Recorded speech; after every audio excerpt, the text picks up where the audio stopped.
점심을 아주 맛있게 잘 먹었습니다. 우리 정 목사님 아주 그냥 사모님하고 정말 그 귀한 요리인데 맛있게 잘 먹었고요. 이제 오늘 제 강의는 이제 요한계시록 7장과 그 다음에 이제 14장에 나오는 14만 4천이잖아요. 14만 4천인이 어떤 사람인가?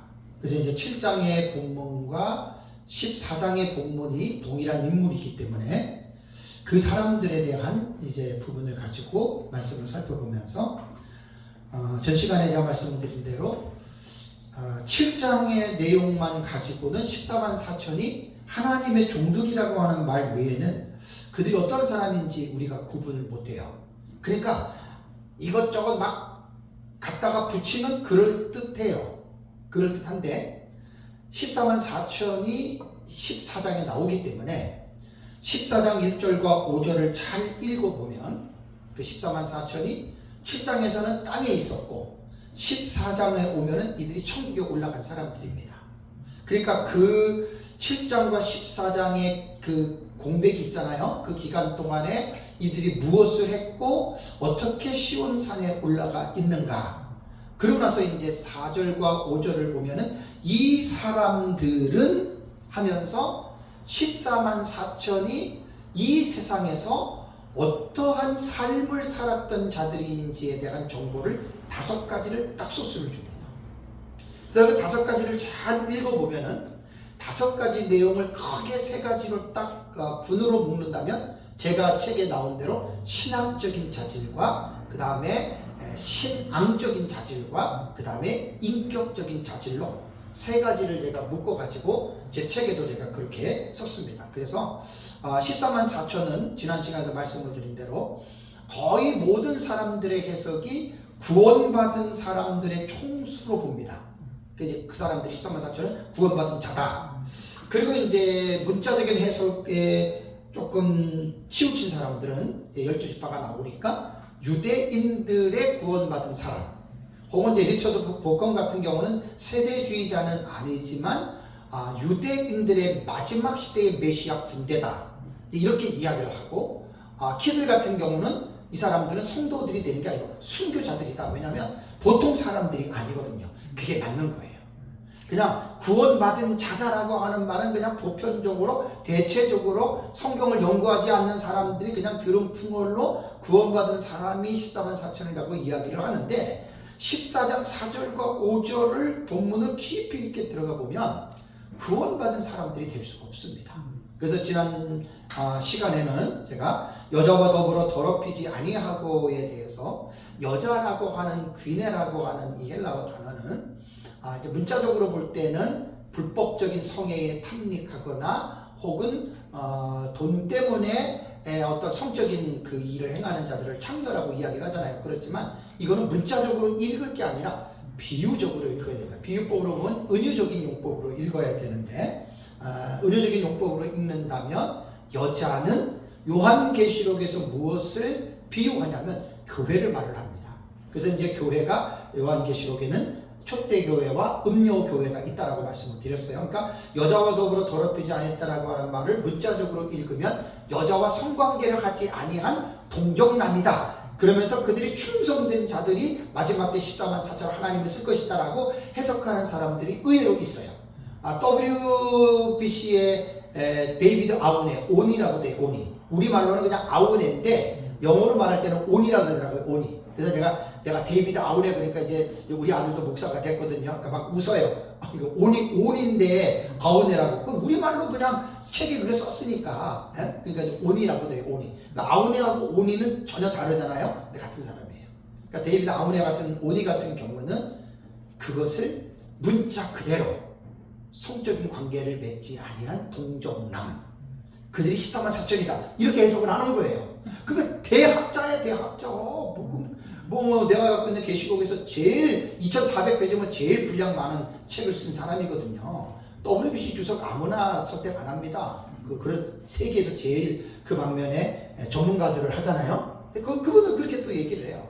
그래서 이거는 요한계시록은 백인 백색의 책이기 때문에 내 것만 옳다느니 뭐 이런 것들은 그 사람은요 정말 좀 덜 넘은 사람이에요. 그게 고집 부리면 안 돼요.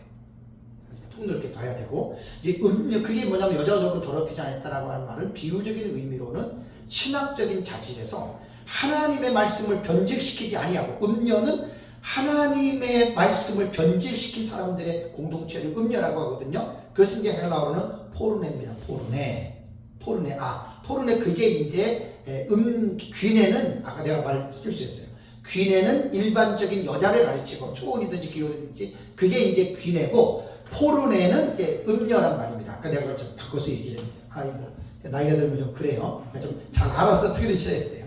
그래서 음녀는 바로 그런 자들입니다. 근데 이걸 교회로 볼 때는 처음에는 하나님의 진리의 말씀에서 올바르게 서서 가는 것 같지만, 시간이 지나면서 하나님의 말씀에 대한 그 길에서 벗어나는 거예요. 자꾸만 벗어나는 거예요. 그래서 결국은 말씀과 반대되는 혼란한 사상으로 빠져나가는 사람들이 많습니다. 그래서 제가 전 시간의 강의에 종교개혁 이후의 신학 사상을 100년 단위로 본다면 16세기의 종교개혁 시대, 17세기의 청교도 시대, 18세기의 자유주의, 19세기의 유럽에서는 이제 18세기부터 이제 그 신정통주의와 미국에서는 이제 신복음주의, 신근본주의 나오고, 20세기는 종교다원주의까지. 500여 년의 세월을 지나면서 신학의 흐름이 엄청나게 변화가 있으면서 결국에는 종교다원주의라고 하는, 이 말도 안 되는, 이게 오늘날 우리가 가지고 있는 전 세계의 기독교 안에 이러한 사상들이 물들어 있기 때문에 그것을 음녀교회라고 부른다고 말입니다. 제 책에는 뒤쪽으로 여러분 가시면 꼭 이건 여러분들이 공부하실 때 757페이지부터 제가 17장 주의를 여러분들이 꼭 읽어보셔야 됩니다. 715페이지입니다. 715페이지부터 746페이지니까 한 30페이지 정도를 제가 17장을 제가 주의를 했어요. 엄청난 양입니다. 이걸 꼭 읽어보셔요. 아주 음녀에 대한 부분을 잘하고, 그리고 이제 그 뒤에 756페이지부터 이단보다 더 유해한 복음주의자들이라고 최덕성 교수님이 에큐메니칼 운동 신학자들에게 고함이라고 하는 이 글이 너무나도 한 14페이지 정도 돼요. 이거 정말 너무 좋은 내용입니다. 이 내용이 너무나 좋아서 제가 책을 쓰기. 700몇 페이지요? 예, 747페이지요. 747페이지 보면 이제 음력 17장 끝나고 곧바로 최덕선 교수님 글이 나오는데, 이분은 하버드대도 나오시고 역사 신학을 했는데 좀 대단한 분입니다. 천주교에 대해서 이분만큼 정확하게 말하는 분이 없어요. 그 신학 충돌 1과 2가 있는데, 저희도 그 책이 있는데 정말 대단한 책입니다. 그 책은 정말 너무 대단한 책이고, 그래서 제목이 뭐예요? 이단보다 더 유해한 복음주의자들 그랬잖아요. 그게 제가 아까 말씀드린 대로 신복음주의자들을 말하는 거예요. 플러 신학교가 되면서 네오가스플리즘이라고 자기들이 우리는 신복음주의자다. 그게 얼마나 여러분 안 좋은 건 줄 아세요? 거기서 발단이 돼서 WCCW의 에큐메니칼 운동이 시작이 됐고, 그 시작이 결국 지나가다가 종교다원주의까지 간 거예요. 마지막 남은 거 하나 딱 있어요. 종교 통합. 그 모든 종교를 통합하는 그 수장이 누구냐? 그게 음녀의 큰 어미인데 그게 로마 캐토릭입니다. 100% 확신합니다. 이제 보십시오. 그러니까 아까도 우리 오만영 목사님 말씀하셨지만, 목사님들이 너무나 모른다는데 진짜 너무들 모르세요. 지금 영적으로 신학 사상으로 볼 때는 로마 캐토릭이 거의 모든 종교와 문을 다 터놨습니다. 다 열어놓고 교류, 뭐 이슬람부터 시작해가지고요, 뭐 그다음에 저쪽에 그 정교회부터 시작해서요, 전부 다 뭐 로마 캐토릭이 다, 기독교는 벌써 WCC 단체를 어영하수인으로 뒀습니다. 그렇게 해가지고 WCC 신학 자체가 천주교의 신학자들이 하고 해서 만든 게 그게 WCC 신학이거든요. 그걸 이제 알지 못하고 한국 교회의 고신과 합신과 총신과 소수교단 조그만 교회 외에는 다 WCC 가입해 있잖아요. 장로교, 침례교, 순복음, 성결교 가입 안 된 데가 어디 있습니까? 구세군부터 전부 다 WCC 가입 다 되어 있습니다. 이런 신학 사상을 올바르게 목회자들이 파악을 해야 음료교회가 무엇인지, 그리고 계시록 17장에 들어가서 이 음녀가 어떤 일을 하는지를 여러분 우리가 깨달을 수가 있는 거예요. 그래서 최덕순 교수님의 이단보다 더 유해한 복음주의자들이라고 하는 말은 이단은 괜찮다는 거예요. 더 이단보다 나쁜 사람들이 뭐냐? 현재 한국 교회 안에 있는 복음주의자들, 이게 신복음주의자들입니다. 한국의 장로교가 한 60% 정도 차지를 하고 있는데 장로교의 거의 대다수가 개혁주의 아닙니다. 신복음주의, 여기에 빠져 있습니다. 근데 목사님들이 신학 사상에 대한 책도 안 읽고 어떤 역사 신학에 대한 것을 모르면 이걸 구분을 못한다고요. 지금 이걸 구분을 못하고 지금 극우파에 속한 사람들은 지금 정치적으로 해가지고 이렇게 해서 지금 하는데 여러분 그거 너무너무 안타까운 겁니다. 그 제 책 꼭 이거 읽어보셔야 돼요. 최덕선 교수님 글은 보통 글이 아닙니다. 그래서 제가 최덕선 교수님한테 제가 연락을 보내서 확인하고 목사님 교수님 글을 내가 싣겠습니다. 허락받고 제가 실은 거예요. 제 책에다가. 그리고 제 3자를 통해서 제 책도 제가 보내드렸고. 그래서 이 지금 17절 음녀에 대한 것은 그렇습니다. 그러면 14만 4천은 두 증인이 될 수밖에 없는 게 또다시 반복하면 구원받은 자 유대인 아닙니다.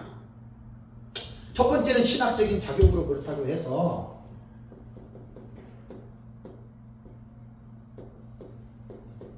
신학적인 자격으로 볼 때는 초대교회, 이게 이제 가장 2000년 교회사를 통해서 수많은 신학들이 발생이 됐는데 종교개혁자들이 부르짖었던 개혁주의 신학만큼 올바른 신학이 없어요.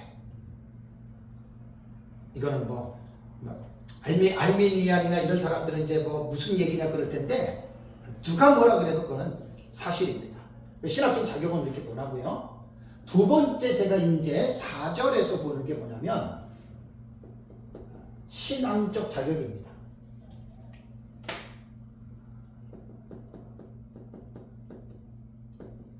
제가 만든 게 아니라 성경이 그걸 말하고 있는 거예요. 이 사람들은 이렇게 살았다. 여자와 더불어 더럽히지 않았다. 은유적인 면으로 볼 때는 이거 그렇게 해석하는 거예요. 문자적 해석이 아니에요. 비진리나 잘못된 그 말씀에 빠지지 않고 올바른 신학 사상을 가지고 끝까지 가는 이 사람 하나님 쓰는 거예요. 기도 많이 하고 은사 받았다고 쓰는 거 절대 아니에요. 오히려 기도 많이 한다 그러고 막 은사나 능력에 빠진 사람들은 무당의 계열에 쓴 사람들이 많습니다. 제 말 틀린 말 아닙니다. 은사주의 하는 사람들, 무당의 반열에 쓴 사람들 많아요. 한국교회. 그냥 하는 말이 아니에요. 회개하지 않고 은사사역 덮어주고 회개하고 제대로 말씀으로 돌아오지 않으면 지옥 갈 가능성이 큽니다. 은사사역 하시는 분들은. 명심하셔야 됩니다. 성경에 있습니다. 지금 그거 말하는 시간 아닙니까? 자, 그래서 신학이라고 하는 것은 하나님에 대한 지식인데 하나님에 대해서 아는 것인데 신학은 성경을 보는 렌즈예요. 성경을 이해하는 지식이에요. 그래서 어떤 신학, 자유주의, 아까도 말한 대로 자유주의 신학을 한 사람들은 인간의 이성으로 성경을 보니까 안 믿어지고 이해가 안 되는 거예요. 개혁 신학을 한 목사들은 그렇지 않습니다. 성경이 하나님 말씀을 100% 믿습니다. 그리고 성경은 이해하려고 보는 게 아니라 믿으려고 봅니다. 왜? 이 말은 틀린 말이 없으니까. 이렇게 신학이 중요한 거예요. 그래서 설교자가, 목회자가 신학을 제대로 안 한 사람들은 성경을 제대로 보기가 힘듭니다. 한국에 정상적인 루트로 신학을 하지 않는 목사님들이 60%가 넘습니다. 쉽게 말하면 그냥 비인가 신학교, 여기저기서 그냥 신학이라고 하신 분들이 60%가 넘어요. 이게 한국교회의 망조가 된 거예요. 물론 정교 신학을 꼭 가야 된다, 그 말 아닙니다. 비인가 신학교를 가도 제대로 공부하고 제대로 계속 공부를 하면 괜찮은데 목사님들이 그런 신학을 안 하고 적당히 막 배운 거예요. 그리고 목사 됐다고 성경을 마음대로 막 해석하는 거예요. 그러니까 정상 신학에서 말하는 성경에 대한 원리를 너무 많이 떠나서 이상한 말들을 하는 거예요. 그리고 그런 이상한 목사 밑에서 만난 성도들이 제대로 된 신앙을 갖겠어요? 자, 신학은 반드시 신앙을 형성하게 합니다. 신앙은 믿는 거잖아요. 그죠? 따르는 거잖아요. 무작정 따르는 게 아니에요. 신앙은 대상이 있는데 그게 말씀이거든요. 자, 그러면 14절을 보십시오. 계시록 14장 4절을 보시면 이 사람들은 여자와 더불어 더럽히지 아니하고를 제가 첫 번째 자격이 신학적 자격이라고 했고, 두 번째는 어린 양이 어디로 인도하든지 따라가는 자며 그랬죠. 그죠? 이게 이제 신앙이에요. 신학은 하나님의 말씀이고, 그 하나님의 말씀을 이제 14만 4천은 어떻게 그 말씀을 믿었느냐, 어떻게 그 말씀을 따라서 살았느냐. 자, 여기에 따라간다라고 하는 말이 그 633페이지입니다. 따라간다라고 하는 말이 뭐냐면 아콜루데오라고 하는 말입니다. 이 아콜루데오라고 하는 말은 뒤따르다라는 말이거든요. 이게 분사예요. 분사. 동사지만 이건 분사거든요. 뒤따르다라고 하는 말인데 14만 4천은 이 세상에서 어떻게 살았냐면 어린 양이신 예수 그리스도께서 인도하면 그 인도하는 대로 찍소리 안 하고 싫어요 소리도 안 하고 그냥 일로 가 그러면 예, 절로 가 그러면 저쪽으로 가 그러면 예, 뒤로 가 그러면 예, 앉아 그러면 앉아. 이게 14만 4천의 신앙이에요. 이게 그런 뜻이거든요. 그래서 여기에 뒤따르다라고 하는 말이 아콜루데오의 이게 분사거든요. 아콜루둔테스예요. 이게 현재 능동태입니다. 분사는 계속 진행적이에요. 그 현재형이에요. 그러니까 이 14만 4천은 이 땅에서 살 때에 어린 양이신 예수 그리스도께서 인도하잖아요. 항상 싫어요, 안 할래요, 이게 아니고 그 어린 양의 인도를 계속해서 능동됩니다. 억지가 아닙니다. 자기 자원하는 마음으로 그게 능동태예요. 자원하는 마음으로 어린 양이 인도하는 대로 지금 이 14만 4천은 살았다는 거예요. 다시 묻겠습니다. 구원받은 사람들 이렇게 살았습니까? 세상에서 목사들 다 이렇게 살았습니까? 아니죠. 뉴스만 보더라도 인터넷에만 들어가 봐도 목사들의 잘못들을 얼마나 적나라하게 쏟는 줄 알아요? 그 구원받은 사람이 14만 4천 이게 말도 안 되는 걸 지금 하고 그렇게 주장하고 있는 거예요. 그러니까 특별한 사람들 아니고는 이렇게 못 살아갑니다. 여기서 보면은 B번에 인도라고 하는 말이 휘파고입니다. 휘파고. 원래 이 어린 양이 어디로 인도하든지 따라가는 자녀라고 하는 여기에 해서 인도한다, 따라간다가 동사형이지만 따라간다는 분사예요. 분사. 진짜 동사는 인도입니다. 여기에서 인도라고 하는 말은 뭐냐면 두 증인들을 끌고 가는, 앞에서 컨트롤하는 대상인데 휘파고라고 하는 말은 돌아가다 가다라고 하는 뜻으로 이것도 가정법 현재 능동됩니다. 그러니까 예수 그리스도께서 14만 4천을 어떤 목적을 향해서 딱 지시합니다. 일로 와, 이렇게 저렇게. 이거 기가 막힌 게 뭔 줄 알아요? 뒤에 보면 알겠지만 14만 4천은 순교합니다. 그 두 증인들 순교하잖아요. 예수님이 죽어라 하고 죽어라 하는 데까지 인도하잖아요. 그 14만 4천은 다 순교하는 거예요. 그러면 엥해요. 그게 뭔 말이지? 그 다음에 첫 열매 해석할 때 한번 보십시오. 저는 자랑이 아니라 그냥 소리만 빽빽 지르고 말로만 그러는 게 아니에요. 나름대로 계속해서 저는 성경을 연구하면서 원어도 들어가서 공부하고 다 공부를 해요. 그 제가 말하는 거는 그냥 무조건 하는 게 아니라 카더라로 얘기를 안 해요. 제가 연구한 내용들을 가지고 신학적으로, 학문적으로, 성경적으로 저는 그렇게 얘기를 하기 때문에 저 나름대로 자신감이 있는 거예요. 네? 근데 다음 요거 끝나고 다음 한번 보십시오. 죽는 데까지 따라갑니다. 이게 14만 4천입니다. 구원받은 성도들이 이 세상에서 자기 멋대로 사는 사람들이 한둘입니까? 근데 어떻게 예수님의 인도를 따라서 끝까지 그렇게 다 살아가는 사람이 누가 있냐고요? 특별한 사람들 외에는 14만 4천 함부로 그렇게 해석하면 안 됩니다. 어린 양이 예수 그리스도께서 어떤 곳으로까지 인도하시든지 간에 결국 죽는 그 자리까지. 그래서 이 두 단어의 시대가 현재 능동됩니다. 저는 동사가 나오면 정말 목사님들한테 제가 부탁합니다. 헬라어는 동사 언어고 히브리어도 동사 언어예요. 동사들을 왜 관심을 안 가지는지 모르세요. 진짜 너무 안타까워요. 그렇게 수많은 설교자들의 설교를 들어도 신약성경 원문을 가지고 터치하는 사람도 거의 없을 뿐더러 원문을 터치해도 동사에 대해서 유구부원에 말도 안 하고 넘어가 버려요. 그러니까 기가 막힌 일입니다. 이거. 법, 시제, 상태, 성, 수격 그 왜 있겠어요? 멋으로 있는 게 아니잖아요. 태가 능동태, 중간태, 수동태 의미가 다 달라요. 움직임을 정확하게 하려고 하는 과학적 언어입니다. 그 움직임을 동사를 그렇게 제대로 가르치는 거예요. 억지로 하라고 하는 게 아니라 능동태는 자원하는 마음으로 자기 스스로 하잖아요. 그죠? 하나님을 섬길 때 그렇게 하라는 겁니다. 억지로 하라는 말이 아닙니다. 여기도 이제 현재 능동태로 다 나왔어요. 어린 양이 인도하는 것도 따라가는 것도 이것이 다 현재 능동태이기 때문에 이런 부분들을 여러분들이 잘 이해를 해야 됩니다. 자, 그러면 이제 시간이 좀 있으니까 거기를 보겠습니다. 계시록 11장을 보십시오.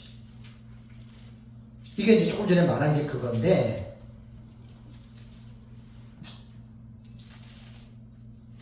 자, 11장 7절에 보시죠. 7절, 11장 7절에 그들이 그 증언을 마칠 때에 무적행으로부터 올라오는 짐승이 그들과 더불어 전쟁을 일으켜 그들을 이기고 그들을 어떻게 해요? 죽일 터이죠. 계시록 11장은 두 증인장이잖아요. 이 두 증인은 마지막 때의 사명자라 그랬잖아요. 저 시간에. 정의를 확실하게 내려야 돼요. 예수님 재림 직전에 이제 하나님의 구원받은 택자들을 향하여 사역하는 자들이 두 증인인데, 지금은 너도 나도 신학교 가고 뭐 적당히 해가지고 뭐 목사라고 막 수십만 명 있잖아요. 그죠? 마지막 때는 7장에 보면은 14만 4천 이마의 인치지요. 아무나 하는 게 아니에요. 신학교를 졸업해서 목사님은 목사님인데 하나님 편에서는 아닌 사람들이 많아요. 그 중에 14만 4천으로. 이게 오늘 교사 5가지를 들어보시면 정신이 번쩍 날 거예요. 사람이 인치는 거 아니에요. 성령이 인치는 거예요. 하나님이 인치는 거예요. 그래서 마지막 때 우리 사역자들이 두 증인에 대한 이 소망을 갖는 거예요. 두 증인. 그래, 내가 두 증인 돼야 되겠다. 그럼 두 증인 열망으로 되는 것도 아니에요. 기도만 한다고 되는 게 아니에요. 이 말씀을 알아야 돼요. 그러니까 어린 양이 어디로 인도하지 따라가는데 여기 보면은 그들이 죽잖아요. 그죠? 그러니까 계시록 11장 여러분 3절을 보면은 11장 3절에 보면은 내가 나의 두 증인에게 권세를 주리니 말이 나오잖아요. 그리고 그들이 굵은 베옷을 입고 1260일을 예언한다 그랬죠. 이게 14만 4천 마지막 시대 사명자들을 그걸 말하는 거예요. 그래서 1260일 사역을 마치면 이들은 한 날 한시에 다 죽습니다. 두 증인이 데리고 가고 하는 사람들은 100% 순교자들입니다. 이게 지금 신앙적인 자격의 신앙. 만약에 신학교를 갔어요. 그런데 신학교의 교훈이 여러분들은 순교해야 됩니다. 이렇게 말하면 그 신학교에서 신학생들이 몇 명이나 남아있겠어요. 예수 믿으면 죽는 거야. 비참하게 죽는 거야. 이거 여러분 제대로 알고들 여러분 우리 성경을 읽어야 됩니다. 14만 4천 두 증인 한 날 한시에 다 죽잖아요.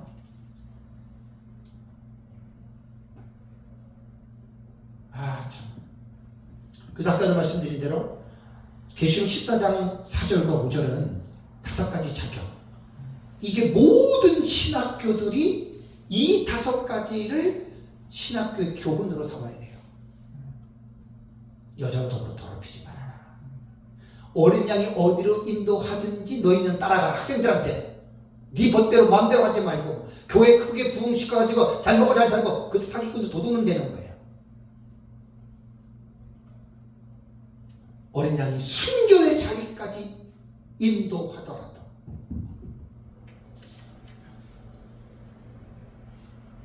휘파고지요. 인도하더라도 너희들은 아콜로 되어 따라가라. 이게 14만 4천이 그렇게 살았던 거예요. 이 사람들이. 그래서 여기서 죽고 3일 반 만에 부활하고 하늘로 올라가서 14장에 시온산에 천국에 그리스도께 서 있는 게 이 두 증인들이고 이들의 부활을 첫째 부활이라고 했죠. 첫째 부활이란 말이에요. 성경이 딱 맞지 않아요 이게? 기가 막히게 맞잖아요. 7장과 14장 사이에.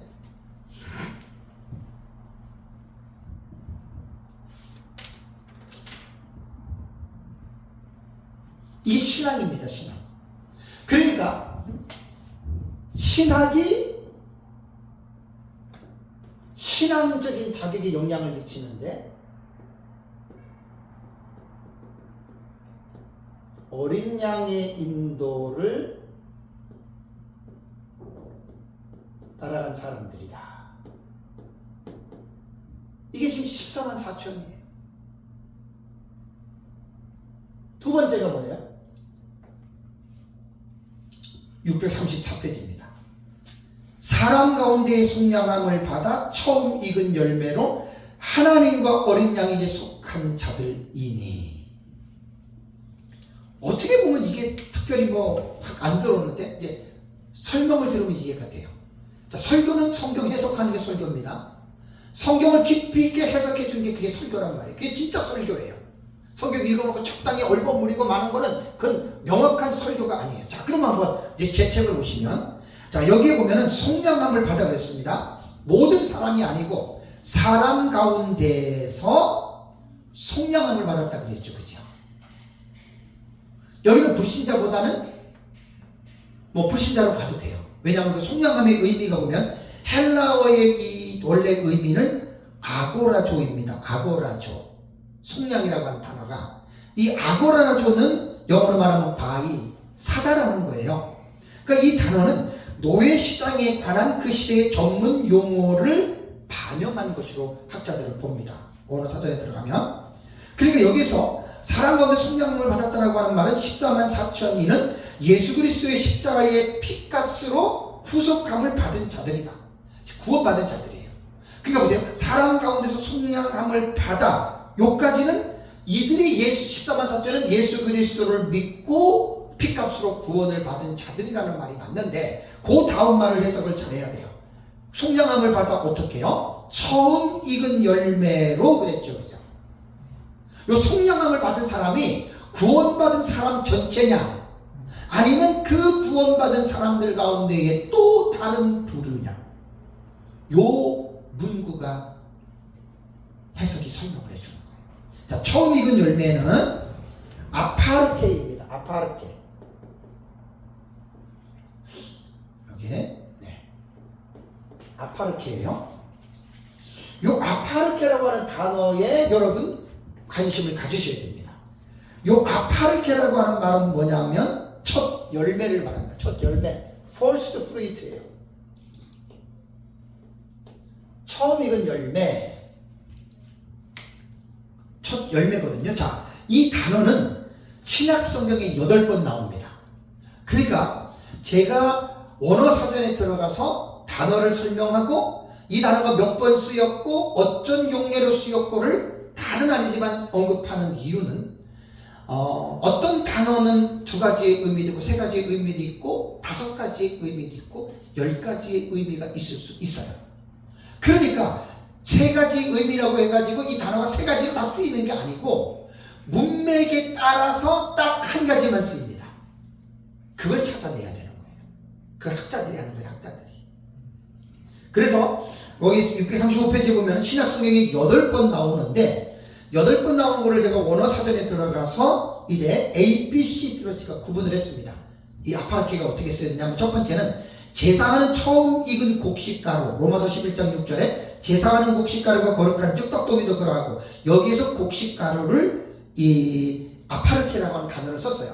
그러니까 이 로마서 본문에서는 그냥 제사하는 이 열매다, 그 열매로 가루를 만들었다 이렇게 볼 수도 있고, 두 번째는요, B번에 보면은 첫 열매의 상징적인 의미로 지역의 첫 회신자를 말할 때도 아파르케를 썼다는 말이에요. 첫 열매. 그러니까 고린도전서 16장 15절을 보면 형제들아 스데바나의 집은 곧 아가야의 뭐라고요? 첫 열매다. 이게 아파르케를 썼어요. 여기서는 이제 첫 회신자를 말할 때도 이 단어를 썼고, 세 번째는 성령으로 거듭난 자들에게도 이 아파르케를 썼습니다. 로마서 8장 23절에 이뿐 아니라 또한 우리 곧 성령의 처음 익은 열매를 받은 우리까지도, 처음 익은 열매, 이게 아파르케입니다. 다음에 네 번째는요. 고린도전서 15장 20절에는 부활과 관련해서 이 아파르케를 사용했습니다. 그러나 이제 그리스도께서 죽은 자들 가운데 다시 살아 잠자는 자들의 뭐가 됐다고요? 첫 열매. 요게 아파르케예요. 그리고 고린도전서 15장 23절에도 그러나 각각 자기 차례 되더니 먼저는 뭐라고요? 첫 열매인 그리스도요. 그러니까 고린도전서 15장에서는 아파르케를 어떤 용도로 썼어요? 부활과 관련해서 썼죠. 그러니까 신약 성경에 8번 나오는 이 아파르케를 곡식 가루로 봐야 되느냐, 처음 익은 첫 회심자로 봐야 되느냐, 성령의 어떤 그런 거듭난 자로 봐야 되느냐, 아니면 부활한 자들의 이 열매로 봐야 되느냐. 근데 아까도 말씀드린 대로 네 가지를 다 사용하면 그 코미디예요. 문맥을 통해서 하나만 딱 선택해야 돼. 그래서 성경 번역하는 일이 쉬운 일이 아니에요. 학자들이 네 가지 의미에서 어떠한 의미를 차용하느냐에 따라서 문장의 내용이 확 달라집니다. 학자들이라고 100% 올바른 해석을 갖고 오는 게 아니에요. 잘못된 것도 되게 많이 가져옵니다. 그러니까 원어를 모르시는 분들은 그게 무슨 말인지 모르면서 넘어가지만 원어를 연구하시는 분들은 이런 것들을 가끔 느낍니다. 제 책에도 계시록 12장에 보면 여자가 광야로 도망하며 있죠. 도망한다. 그 휴고잖아요. 휴고. 그게요. 도망간다고 뜻도 있지만 사라지다로 봐야 돼요. 사라지다. 피신하다. 그렇게 번역을 해야지 맞는 건데 그 번역자들이 그 사상에 따라서 다르기 때문에 그래서 이제 목사님들이 성경을 연구를 하면서 우리말 번역된 것만 보지 마시고 우리말을 번역하기 이전에 원전 있잖아요. 원전. 그래서 원문을 계속 보시라는 이야기. 자, 그러면 14장 본문으로 4절로 돌아가면 처음 익은 열매로 하나님 어린양에 속한 자들이라고 하는 이 아파르케는 무엇으로 붙여야 되냐면 고린도전서 15장처럼 부활로 붙여야 됩니다. 부활로. 그러면 신앙적인 자격에서 처음 익은 열매니까 부활자니까 뭐라 그래요 우리는? 첫째 부활자들이에요. 이거 14만 4천은 누구냐? 사람 가운데의 첫째입니다. 프로테예요. 프로테. 처음. 서수입니다. 서수. 아나스타시스. 처음 부활자. 참 이렇게 해석하는 사람들이 그러니까 14만 4천이 구원받은 총수다 하는 사람은 이 내용을 차용해요? 안 해요? 차용 안 하죠. 예수 믿고 죽은 성도들이 이렇게 되니까. 근데 성경의 부활에 대해서 말할 때 첫째라고 하는 부활은 딱 한 번 나옵니다. 계시록 20장 5절에. 그 4절에 나오는 내용들이에요.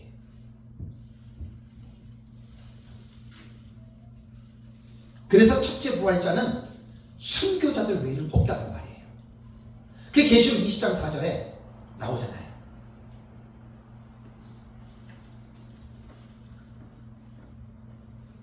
그래서 14만 4천의 신앙적인 자격, 우리가 여기서 무엇을 읽을 수가 있냐면 이 첫째 부활자는 누구냐?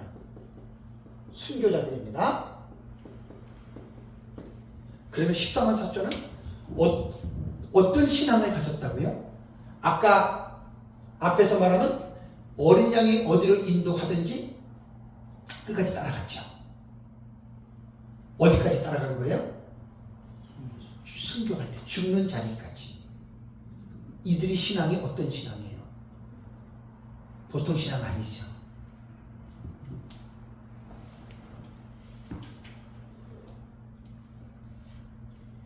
구원받은 모든 성도들이 이렇게 살아갑니까? 지금 구원받은 사람들이 순교적 각오를 가지고 순교드렸다고 이렇게 신앙생활 합니까? 어림도 없죠? 14만 4천은요 아무나 되는 게 아니에요. 구원받은 자들 말도 안 되는 얘기. 그래서 신앙적 자격에서 두 가지를 보는 거예요. 두 가지를. 어린 양의 인도를 따라간 사람들. 여러분, 우리 성도들에게 어떤 신앙을 우리는 강조합니까? 여러분 예수 믿다가 여러분들이 하다가 어려우면 그냥 쉬어도 되고, 하나님이 이렇게 하라 그러면 여러분들이 할 수 없으면 안 해도 되고, 우리 이렇게 가르칩니까 성도들한테? 아니죠. 내가 죽도록 충성하라. 서문학교에 나타난 그 말씀 있잖아요. 내가 죽도록 충성하라. 우리 그렇게 믿고 그렇게 가르치잖아요. 여러분들이 힘들어도 죽기까지 하나님의 말씀대로 순종하십시오. 하나님께 충성하십시오. 우리는 이렇게 성도들에게 가르치죠.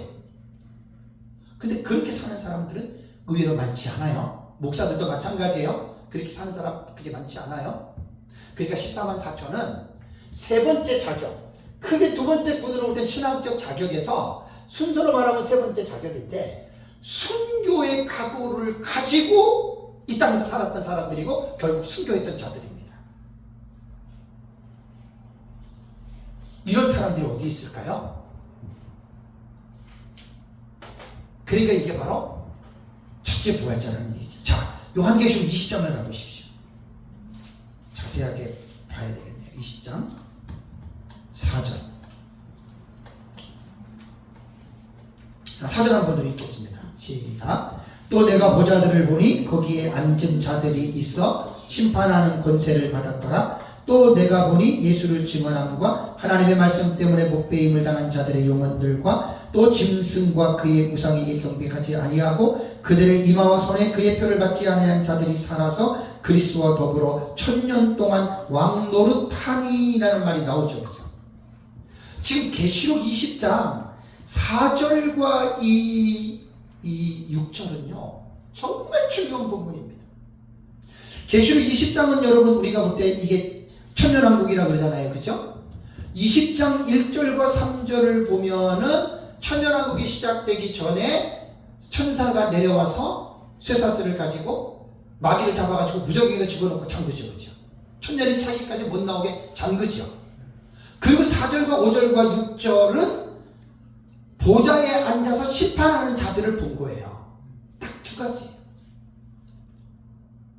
그러니까 천년왕국은 1000년 동안 지속되는 이 땅의 왕국이기 때문에 그 사회를 묘사하려면 말도 못하게 많아요. 우리로 말하면 정치, 경제, 문화, 사회, 예술, 종교부터 시작해서 모든 것들을 다 논해야 되는데, 성경에는 계시록 20장 1절에서 6절은 천년왕국을 말하지만 천년왕국의 모든 것을 얘기할 수도 없고 딱 두 가지만 얘기한 거예요. 마귀가 잡힌 거, 그 다음에 보좌에 앉아가지고 1000년 동안 왕노릇하는 자들. 그러면서 5절 보십시오. 5절. 그 나머지 죽은 자들은 그 1000년이 차기까지 어떻게 해요? 살지 못하더라 그랬죠. 그러면서 다음에 뭐라 그래요? 이는 뭐라고요? 첫째 부활이라. 그러면 결론적으로 이 사람들은 첫째 부활한 자들이다 이 말이거든요. 5절에. 그럼 이 사람들이 누구냐? 4절을 이제 다시 보시죠. 4절은 한 문장에 4개의 구가 있습니다. 4개. 그래서 원문을 보면 헬라어에 카이라고 하는 종속 접속사가 정확하게 4가지의 포인트를 구분해 줍니다. 물론 우리말에도 4장 첫 번째 또 내가 보좌들을 하고, 중간에 또 내가 보니 나오고, 세 번째 또 짐승과, 원문을 그대로 번역한 거예요. 근데 문제가 뭔 줄 아세요? 뒤에 보면 살아서 있죠. 살아서도 원문에 보면 카이가 있어요. 근데 우리말 번역은 카이를 번역을 안 했어요. 그러니까 우리말로를 볼 때는 4절이 3가지의 구밖에 안 보여요. 그죠? 원문엔 4개예요. 살아서 앞에도, 에제산 앞에도 카이라고 하는 종속 접속사가 있기 때문에 4절을 A, B, C, D 정확하게 4가지의 구로 딱 구분해서 성경을 읽어야 됩니다. 제 계시록 20장 4절에 주해를 나중에 집에 가서 보시면 정말 잘 해놨습니다. 그러니까 첫 번째 보면은 또 내가 보좌들을 보니 거기에 앉은 자들이 있어 심판하는 권세를 받았다라 그랬죠. 그죠? 내가 보았다. 카이 에이돈입니다. 요한계시록에 나타나는 아주 전형적인 용어죠. 카이 에이돈. 그리고 내가 보았다. 그러니까 뭘 보았냐면 보좌들에 앉아서 심판하는 권세라고 하는 단어는 원문에 없어요.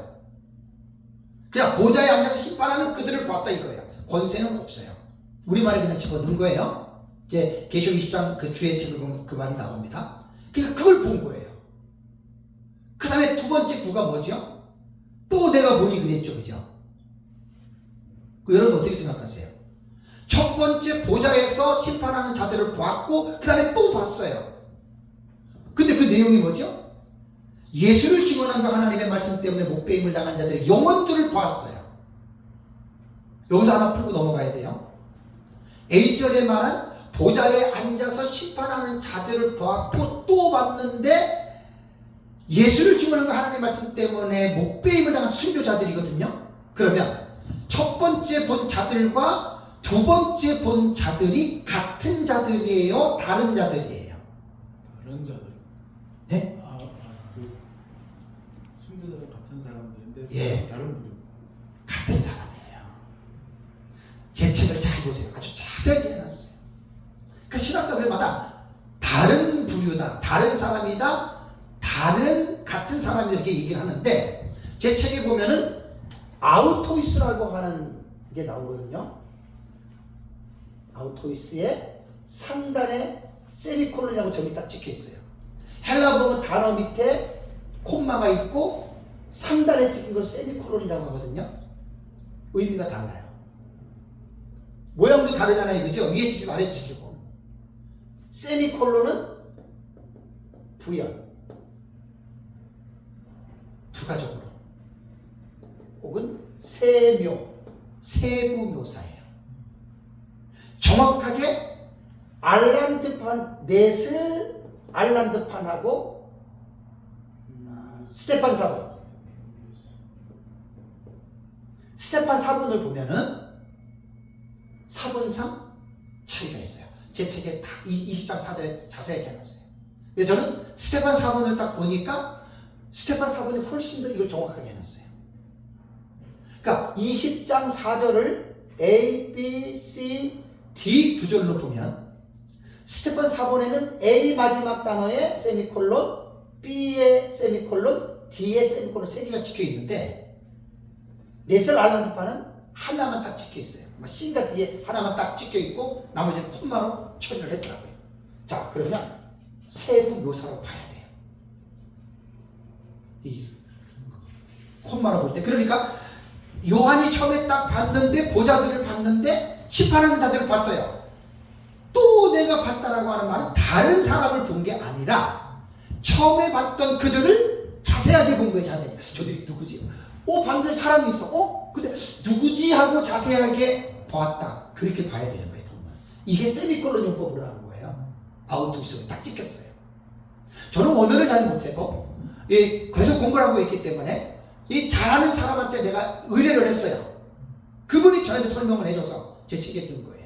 그 제 책에 보면 주자수 박사님 나오죠? 네, 그분한테 내가 원문 서기 사역을 받아서 제가 이해하고 제가 덧붙여서 또 뜬 거예요. 제 책에 다 그대로 넣었어요. 그냥 마구잡이로 성경 해석하면 큰일 나요. 반드시 원문과 서기를 해야 돼요. 제가 실력이 안 돼도 배우면 되지요. 제가 책 쓰면서 배워서 쓰고 공부하고 해서도 지금도 공부하고 있고. 그래서 이번에 이들이 본 거는 다른 대상이 아니라 그들을 세부 묘사니까 자세하게 묘사했어요. 그러니까 B절이 뭐냐면 그들이 어떤 사람이었다고요? 예수를 증언한 그 하나님의 말씀 때문에 목배임을 당한 영혼들, 순교자들인데 이들을 환난 전의 순교자들입니다. 요들이. 그 다음에 또 짐승과 카이가 또 나오죠. 이거 연결해서 다시 본 거예요. 이렇게 보니까 이런 사람도 있고 또 어떻게? 옆에 보니까 또 저 사람도 있고 그런 뜻이에요.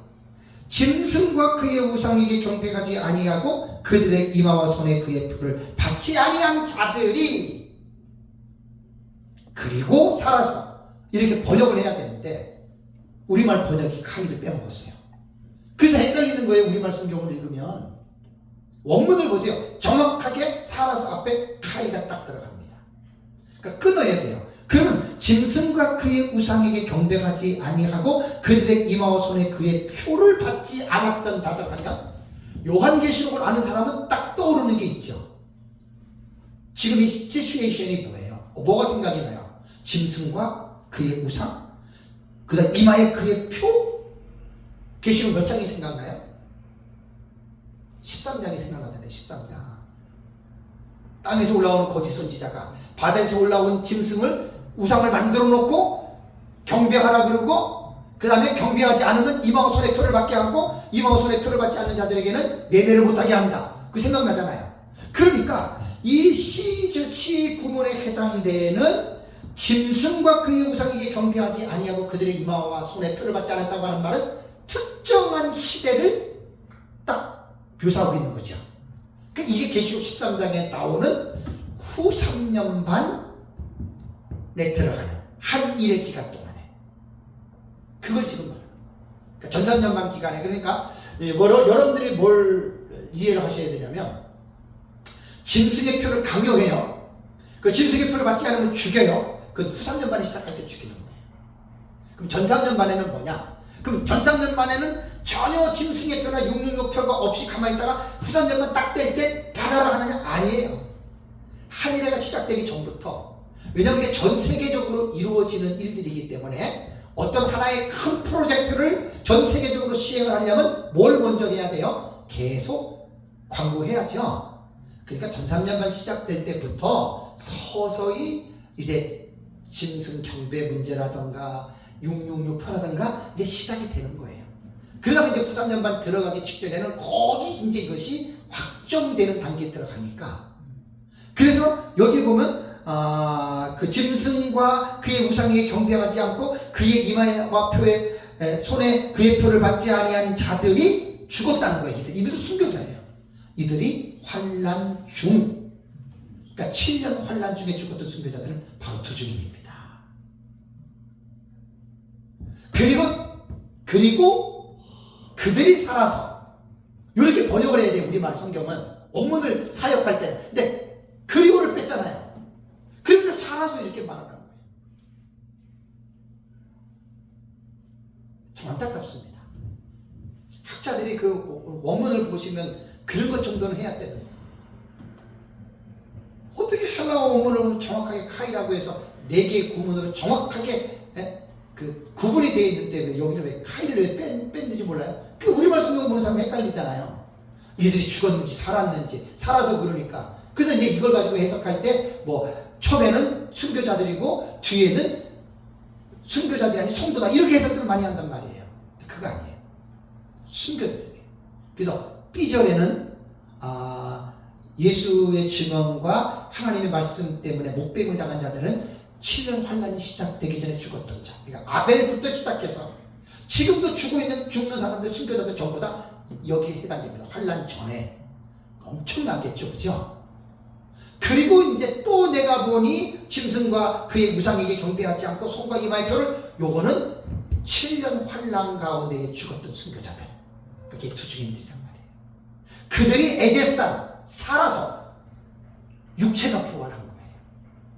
근데 이제 좀 재밌는 게 무천년주의자들은 한결같이 에제산을 영혼이 살아났다 이렇게 해석들을 합니다. 세계적인 성각들입니다. 할 말이 없어요. 근데 역사적 전천년하고 무천년주의자들은 이 에제산 하나 단어 때문에 싸워요. 단어 때문에.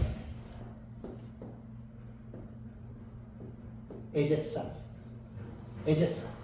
이게 자오 동사예요.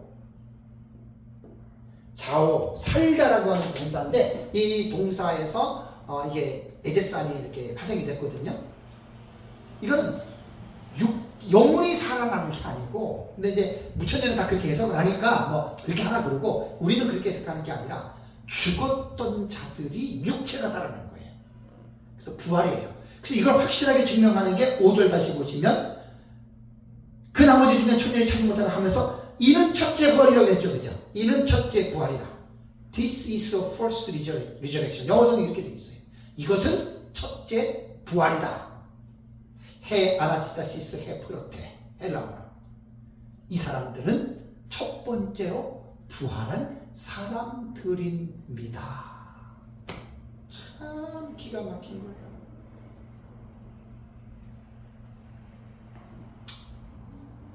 그러니까 우리는 주중인이 순교한다고 하니까 아우 죽으면 어떻게 했는데 하나님의 상이 순교자들에게 제일 큰 거예요. 그래서 20장 4절을 보니까 그들이 보좌에 앉아서 그리스도와 함께 1000년 동안을 왕노릇하는 자들이 되는 게 최고의 상입니다. 제가 계시록을 모를 때는 순교에 대해서 몰랐는데 계시록을 깨닫고 나니까 너무 이해가 잘 되는 거예요. 여러분 순교자들만큼 하나님 사랑한 사람이 있습니까? 순교자들만큼 진리를 위해서 살았던 사람들이 있습니까? 그들은 진리 때문에 목숨을 버린 사람이잖아요. 그것 하나밖에 없는 목숨을. 뭐 집 몇 채 바치고 돈 몇십억 몇백억 바쳤다고 그렇다고 그들이 하나님 사랑했습니까? 돈은 없다가도 있고 벌면 되잖아요. 목숨을 한번 잃으면 끝나는 거예요. 예수 믿는 거요. 그러니까 성경의 본질을 모르면 참 정말 안타깝습니다. 그 기복주의 신비주의자들 교회 다니면서 예수 믿어서 복만 받으려고 그러고 그냥 신비한 것만 체험하려고 그러고 네? 정말 너무너무 부끄러운 사람들이에요. 산상수훈에서 7번째 복이 뭡니까? 나로 인하여 내 이름으로 인하여 너희가 욕먹고 박해를 당하고 네? 심지어는 죽어도 복이 있다고 그랬잖아요. 기뻐하고 즐거워하라고 그랬잖아요. 그리고 사람들이 나 때문에 너희를 박해하고 끌어다가 죽일 것이다. 예수님이 말했잖아요. 그 예수 믿는다라고 하는 것은 예수님 당시와 신약 성경이 기록되는 그 당시 상황에서는 예수 믿는 것 자체가 세상의 부귀영화를 포기하고 세상의 내 소유를 다 뺏기는 거예요. 빌라델피아 교회가 보면은 빌라델피아 교회를 뭐라고 얘기를 했냐면 너희들이 가난하게 표현했잖아요. 그죠? 실제적으로 빌라델피아 교회는 가난한 사람들이 아니라 돈 있는 사람들, 성도가 적었지만 있었는데 예수 믿는 것 때문에 뺏긴 거예요. 그게 로마 제국할 때. 주석이 그렇게 주석하는 분이 있어요. 그러니까 예수를 믿으면 복받고 부자되고 성공하는 게 아니라 성경이 기록되는 신약 성경이 기록되는 당시에는 예수 믿으면 오히려 가난해지고 기득권을 뺏기고 예수 믿으면 더 비참하게 되고 심지어는 죽음까지도 가는 것이 여러분 예수를 믿는 겁니다. 오늘날 우리나라에서는 예수 믿는 게 이런 본질적인 문제들을 너무들 몰라요. 너무들 몰라요. 예수 믿어가지고 예수 이름 때문에 덕 보고 복 받고 잘 살고 좋은 집 사고 좋은 차 타고 누리면서 살려고 예수 믿는 사람들, 그 예수 잘못 믿는 겁니다. 빌립보서인가 골로새서 그런 말 있잖아요. 예수를 믿는 목적이 뭐예요? 구원을 받을 뿐 아니라 그와 함께 고난도 함께 받게 하려 함이라는 말씀이 있죠. 고난과 영광은 뗄 수 있는 주제가 아닙니다. 영광은 고난을 통과한 다음에 영광이 오는 거예요. 많은 사람들이 고난을 생략하고 영광만 지금 받으려고 하잖아요. 이거 잘못된 거예요. 고난을 통과한 다음에 영광을 여러분 가야 됩니다. 고난을 통과한 다음에 영광의 자리. 그래서 계시록 20장 4절과 5절이 너무 여러분 중요한 내용이에요. 이거는요, 그냥 아는 사람들은 사실 거의 없지만 이걸 이해하려면 많은 시간 동안 공부를 해야 됩니다. 결코 쉽지 않습니다. 이 20장 4절과 5절의 이 본문을 이해하는데 여러분 결코 이거 쉽지 않아요. 많이 들어야 돼요. 그 다음에 가로 안에 볼까요? 그 나머지 죽은 자들은 그 1000년이 차기까지 살지 못하더라 그랬죠. 그죠? 그러면 4절과 5절의 내용 안에서 나머지 죽은 자들은 누굴까요? 해답이 딱 나오죠. 다른 거 생각하지 마시고 본문 안에서 4절에 죽은 사람이 누구죠? 환난 전 순교자, 환난 중 순교자들이죠. 그죠? 그러면 순교자들 외에 나머지 죽은 자들은 누굽니까? 성도들 들어가죠. 불신자들 들어가죠. 지금 나머지 죽은 자들이 그 사람이에요. 성도들과 불신자, 순교자들 빼놓고. 그러면 그들은 언제까지 부활하지 못해요? 천년왕국 지날 때까지. 그럼 제가 질문하겠습니다. 우리 회장님, 예수님 재림할 때 누가 부활하죠? 예수님 재림할 때 부활하는 사람이 있어요, 없어요? 예수님 재림할 때. 왜? 말씀하세요. 예수님 재림할 때 누가 부활해요?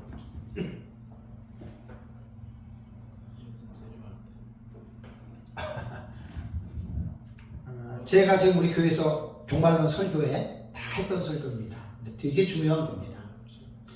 역사적 전천년 종말론의 정통신앙은 예수님 재림할 때 죽은 성도들 다 부활하고 살아남은 성도들은 변화해서 천년왕국 들어간다고 가르치거든요. 이게 초대교회부터 지금까지 이렇게 봤어요. 근데 지금 20장 4절과 5절의 내용은 어때요? 그게 아니죠. 순교자들 외에 나머지 죽은 자는 성도 불신자들이죠. 이들은 천년왕국 때까지 부활을 못해요. 그럼 예수님 재림 때 성도들 부활 안 한다는 거예요. 그럼 누가 부활하느냐? 그게 환난 전 순교자들이에요. 환난 전. 네. 죽은 자들을 데려온다라고 하는 말은 뭐냐면 보세요. 예수님 재림할 때 분명히 그 데살로니가서 3장 13절하고 4장 14절 15절이 나오거든요. 죽은 성도들을 데리고 온다는 말이 나오거든요. 그걸 잘 이해하셔야 돼요. 성도라고 하는 하기오스라고 하는 단어가 그게 거룩한 자들 데려와요. 환난전 순교자들인데, 자 그럼 보세요. 중간기 상태는 뭐가 중간기 상태죠? 죽은 사람의 영혼이 믿은 사람 천국에 있죠. 육체는 어디 있어요? 땅에 있죠. 예수님이 재림할 때 죽은 자들을 데려온다고 하는 뭘 데리고 오는 거예요? 영혼을 데리고 오죠. 영혼만. 왜? 육체는 땅에 있잖아요. 그래서 영혼을 데리고 와서 땅에 있는 육체와 부활, 이게 첫째 부활자들이에요. 환난전 순교자. 예. 참 이거 제가 4주 전에 설교한 내용입니다. 4주 전에 예수님 부활할 때 누가 재림할 때 누가 부활하느냐. 이렇게 말이 예. 그 설교는 한 110명 정도 들었어요. 제일 많이 들었어요. 제 설교 중. 한번 들어보세요. 그 살아서라는 의미가 예. 데리고 온다는 게 영혼을 데리고 와서. 그렇죠. 그러니까 죽어 있던 자들, 죽은 자들을 데리고 온다고 하는 말이 영혼을 데리고 오는 거죠. 왜냐하면 부활은 영혼과 육체가 재결합하는 거니까. 육체는 땅에 있고 죽은 자들, 영혼을 데리고 오는 거예요. 영혼을. 그게 환난전 순교자들밖에 없어요. 그러니까 20장 5절에는 그 나머지 죽은 자들은 그 천년의 차이까지 부활 못한다고 그랬잖아요. 그러니까 이 첫째 부활을 사람들이 해석을 못한 거예요. 그래서 이제 역사적 전천년주의자들은 나머지 죽은 자들은 불신자들 이렇게 나오는 거예요. 그래서 이제 여기 이제 제가 여기 궁금한 거는요. 그 뒷부분에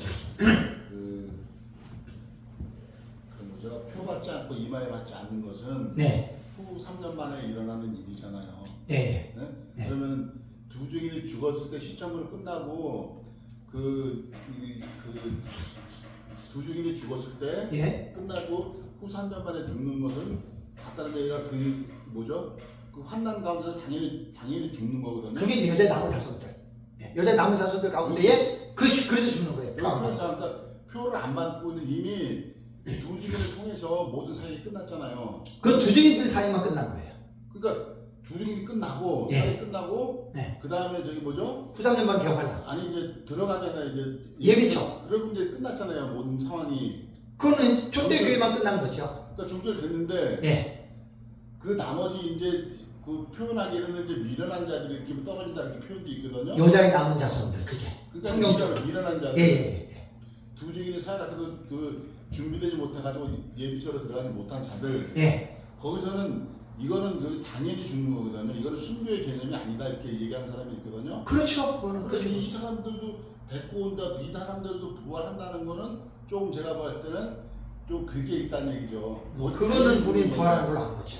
여기서 살아서 똑같지 않아요. 10년 동안 안 그렇다는 거잖아요. 그 사람들도 후 3년 만에 떨어진 사람들 여기서 표현상으로는 그 이마와 그 표를 안 맞는 것이 후 3년 만에 벌어지는 일인데 아니요, 이거는 두 증인들만 해석이 되는 거예요.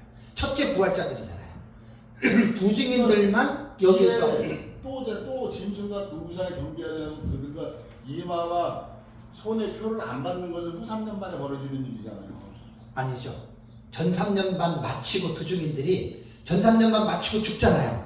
그러니까 그러니까 그 그것만 표를 받는 거. 네, 이거는- 그것만 보시는 게 좋아요. 그거. 후삼 그럼 이거는 어떻게 돼요? 네?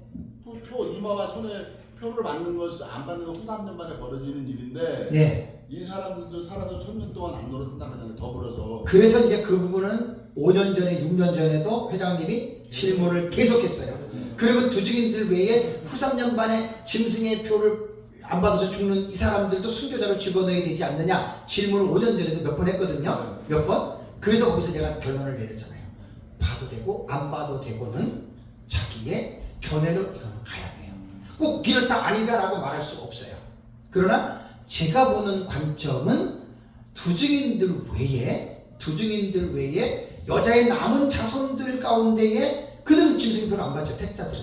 그 죽는데 그들은 이제 그 순교자의 첫째 부활자로 보지 않는다라는 것은 제 견해고, 회장님 같은 경우는 그렇게 봤기 때문에 당연히 안 보죠. 예, 당연히 근데 안 보는데 예, 여기서는 정말 살아서 그렇죠. 그때 예, 무조건 죽어야 되는데 그렇죠. 죽었던 자들 그들은 순교. 정신 차려가지고 자기들이 네. 표를 안 받으면 그냥 구원은 받는 거잖아요. 우상 숭배 음. 아닙니까? 영원 구원은 받는 건데 나중에 백보자 심판에 나온다고 저는 알고 있는데 네. 거기서 표현이 돼서 요거는 이제 만약에 받아들여야 될 때 어떤 식으로 받아들여야 되냐. 요건 이제 이렇게 좀 티슈 마크니까 네, 그러니까 그 두 가지로 생각해서 순교자로 넣고 싶으면 넣고 아니면 아니고 이거는 정확하게 말하기 힘들어요. 다만 이제 6번째 인을 뗄 때에 너희 동무종들도 너희와 같이 죽임을 당한다라고 하는 그 동무종들은 우리는 두 증인의 한정에서 보는 것이 예, 그렇게 보고 이들은 그냥 마지막 날 부활의 날에 이들은 같이 부활한다 이렇게 보시면 되겠습니다. 네, 이번 시간 말씀을 마치겠습니다. 자, 이제 14만 4천이 왜 구원받은 자들이나 유대인들의 구원받은 자들이 될 수가 없냐라고 말을 한다면 지금 벌써 이제 세 가지 자격을 말했습니다. 크게는 두 가지 분이에요. 신학적 자격과 신앙적 자격에서 이번 시간에 말씀드린 대로 14만 4천은 이 땅에 살 때 어린 양이 어디로 인도하든지 따라간 거예요. 죽음의 자리까지. 그럼 지금 예수 믿고 구원받은 사람이 다 그렇게 사나요? 아니잖아요. 그래서 아닌 거고, 그 다음에 사람 가운데 처음 익은 열매다. 첫째 벌죠. 순교자들이에요. 그래서 이 14만 4천인의 신앙적인 자격은 순교적인 신앙을 가지고 살았던 자들, 철저하게 어린 양이 어디로 인도하든지 온전히 순종하면서 갔던, 그러니까 특별한 마지막 때 사명자들 외에는 이 14만 4천의 자격을 충족시킬 사람이 없다는 겁니다. 네, 잠깐 쉬겠습니다.